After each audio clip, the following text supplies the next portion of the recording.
Queridos hermanos, iniciamos la lección divina de este día, jueves 13 de julio, jueves de la 14ª semana del tiempo ordinario. Por la señal de la Santa Cruz de nuestros enemigos, líbranos, Señor Dios nuestro, en el nombre del Padre, y del Hijo, y del Espíritu Santo. Amén. Señor mío y Dios mío, creo firmemente que estás aquí, que me ves, que me oyes. Te adoro con profunda reverencia, te pido perdón de mis pecados y gracia para hacer con fruto este tiempo de lección divina. Madre mía Inmaculada, San José, mi Padre y Señor, Ángel de mi guarda, interceded por mí. En la primera lectura de este día jueves, continuamos con la lectura del libro del Génesis. Leemos el capítulo 44, versículos 18 al 21, 23 al 29, hasta el capítulo 45, versículos 1 al 5.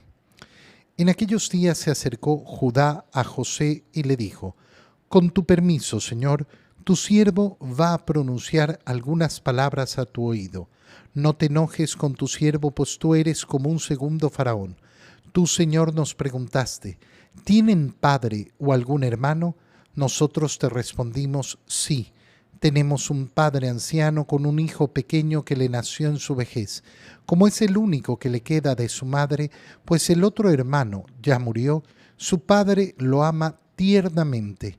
Entonces tú dijiste a tus siervos: tráiganmelo para que yo lo vea con mis propios ojos, pues si no viene su hermano menor con ustedes, no los volveré a recibir.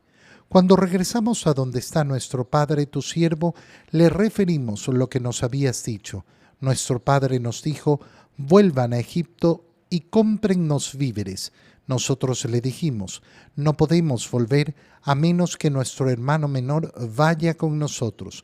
Solo así volveríamos, porque no podemos presentarnos ante el ministro del faraón si no va con nosotros nuestro hermano menor. Nuestro padre, tu siervo, nos dijo entonces: ya saben que mi mujer me dio 2 hijos. Uno desapareció y ustedes me dijeron que una fiera se lo había comido y ya no lo he vuelto a ver. Ahora se llevan también a este. Si le ocurre una desgracia, me van a matar de dolor». Entonces José ya no pudo aguantarse más y ordenó a todos los que lo acompañaban que salieran de ahí. Nadie se quedó con él cuando se dio a conocer a sus hermanos. José se puso a llorar a gritos.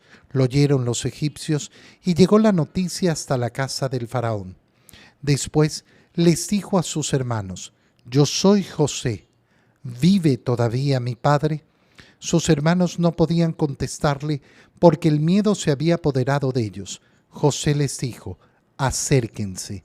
Se acercaron y él continuó: «Yo soy su hermano José, a quien ustedes vendieron a los egipcios. Pero no se asusten ni se aflijan por haberme vendido, pues Dios me mandó a Egipto antes que a ustedes para salvarles la vida». Palabra de Dios. Al continuar leyendo la historia de José, que se ha vuelto el administrador del faraón, como dice su hermano, es prácticamente el segundo faraón, pues es aquel que ha llegado a administrar todos los bienes del faraón. Todo el gobierno del faraón en la práctica lo lleva en sus manos este José, que fue vendido por sus hermanos como esclavo, que era el hijo menor de Jacob, y ha pedido que si quieren que les vendan víveres, de esos víveres que han guardado durante el tiempo de abundancia y ahora están en ese tiempo de sequía, en ese tiempo de escasez, le traigan a su hermano menor para comprobar que son efectivamente gente honrada. Ellos han vuelto a su padre, han vuelto donde Jacob y le han pedido que efectivamente les mande al hijo menor. Pero Jacob ha rehusado hacer esto. ¿Por qué? Porque ya sabe de algún modo en su corazón lo que ha sucedido con José. Porque dice, tenía 2 hijos de su madre y ustedes me dijeron que uno se lo comió una fiera y no lo he vuelto a ver. Cuando dicen estas palabras, José ya no aguanta más seguir ocultando su identidad. Dice que llora a gritos. Claro, llora a gritos porque se está enfrentando a una situación sumamente complicada. Delante suyo, ¿a quién tiene? A sus hermanos que quisieron matarlo y al no matarlo lo vendieron como esclavo. ¿Por qué motivo? Por ningún motivo.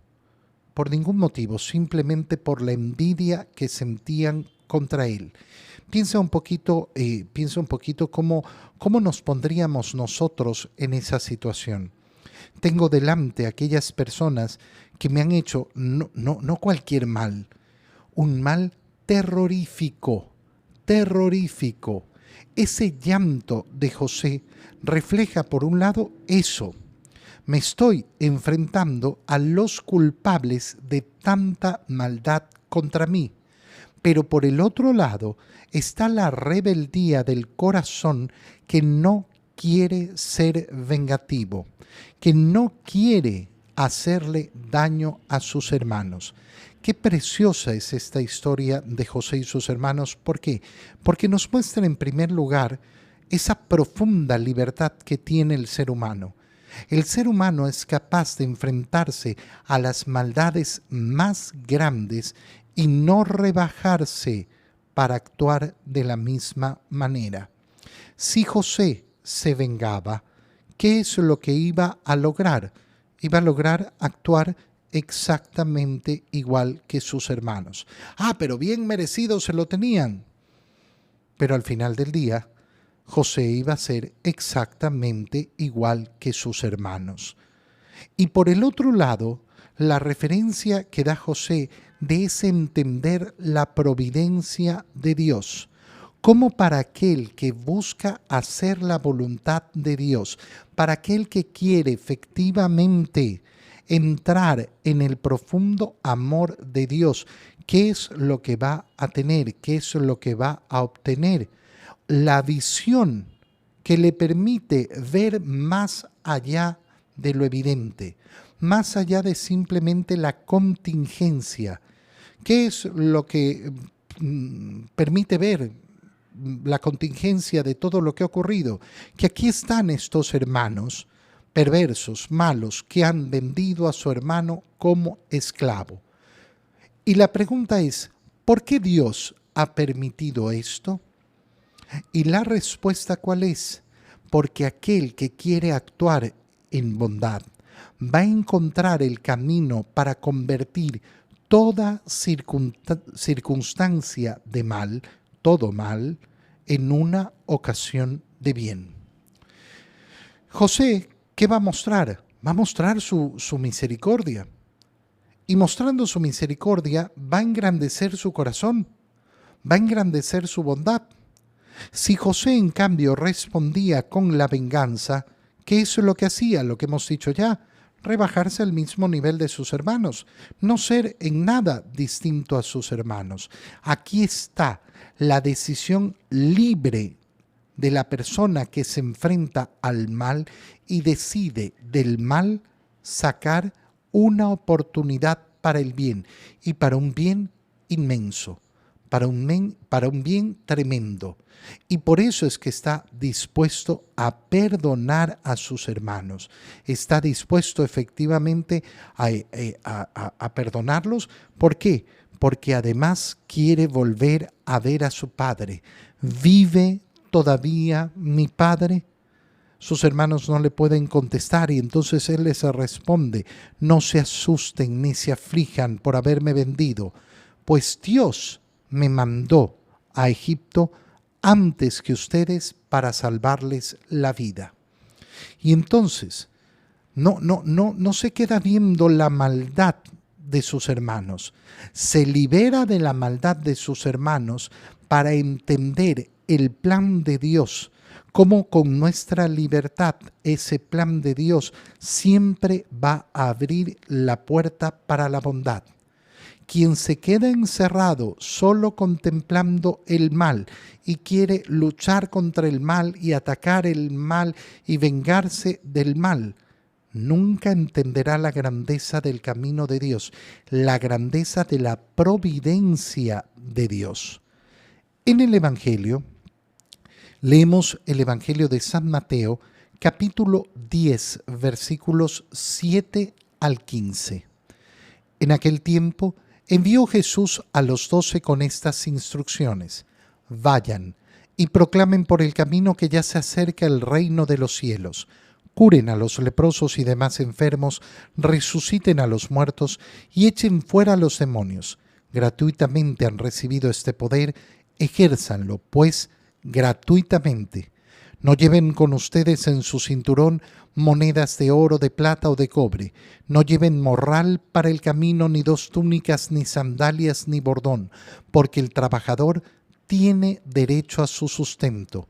Cuando entren en una ciudad o en un pueblo, pregunten por alguien respetable y hospédense en su casa hasta que se vayan. Al entrar, saluden así: que haya paz en esta casa. Y si aquella casa es digna, la paz de ustedes reinará en ella. Si no es digna, el saludo de paz de ustedes no les aprovechará.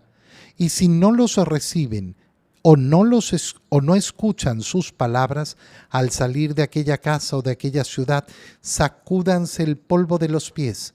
Yo les aseguro que el día del juicio, Sodoma y Gomorra serán tratadas con menos rigor que esa ciudad. Palabra del Señor. Recordemos que ya ayer leíamos el inicio de este Evangelio cuando el Señor envía por primera vez a sus 12 apóstoles. Ya decíamos ayer, Jesús tiene más discípulos, pero ha elegido un grupo de 12, a los cuales los ha constituido para renovar justamente ese pueblo de Israel, esas 12 tribus de Israel que parten de esos 12 hijos de Jacob. Y ahora, continuando, siguen las instrucciones de Jesús sobre la misión que deben realizar.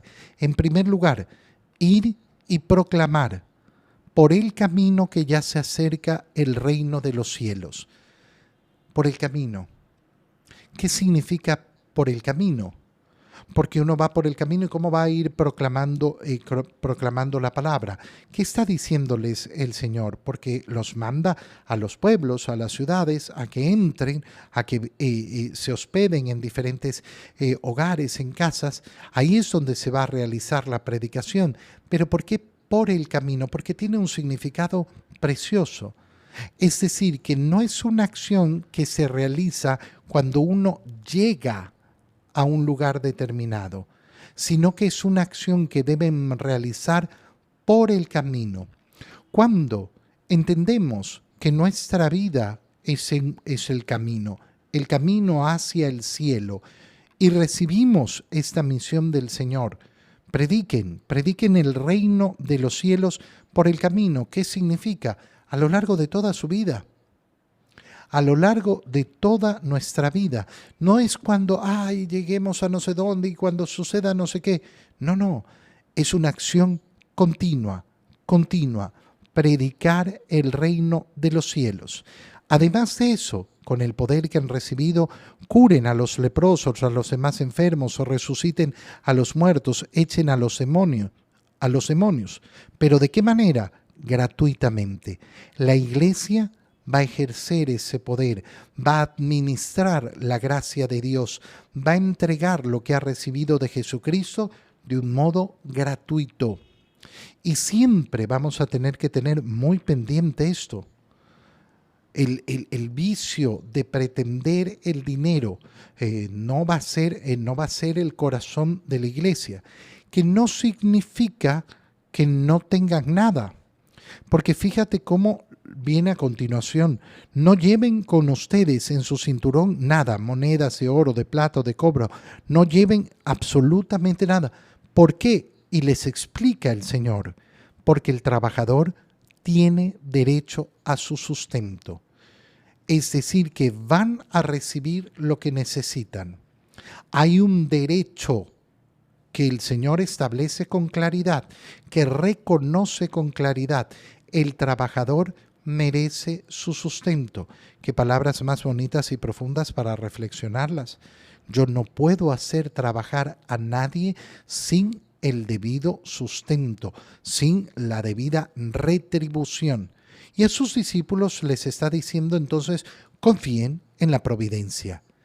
No es que no van a recibir nada, van a recibir lo que merecen, van a recibir lo que necesitan, van a tener su sustento, pero ustedes tienen que tener el corazón libre. Aquel que vaya buscando enriquecerse en la predicación del Evangelio, bueno, está buscando su propia perdición, está buscando de verdad su propia maldición. Cuando entren en una ciudad o en un pueblo, pregunten por alguien respetable para poder hospedarse, es decir, pidan hospedaje. Pidan hospedaje, pidan hospedaje. Qué importante es esto. ¿Por qué? Porque es el modo en que va a vivir la iglesia, pidiendo. ¿Para qué? Para vivir la humildad de no tener, para vivir la humildad de efectivamente tener que mendigar, pero además para poder dar la posibilidad a los demás de vivir la generosidad con la evangelización. Qué bonito es cuando entendemos esto así. Cuando entendemos que delante de la evangelización, delante de ese poder ayudar a la iglesia, no simplemente es, sí, yo ayudo, yo porque me gusta ayudar. No, porque tengo la oportunidad de ayudar, porque se me abren las puertas para ayudar.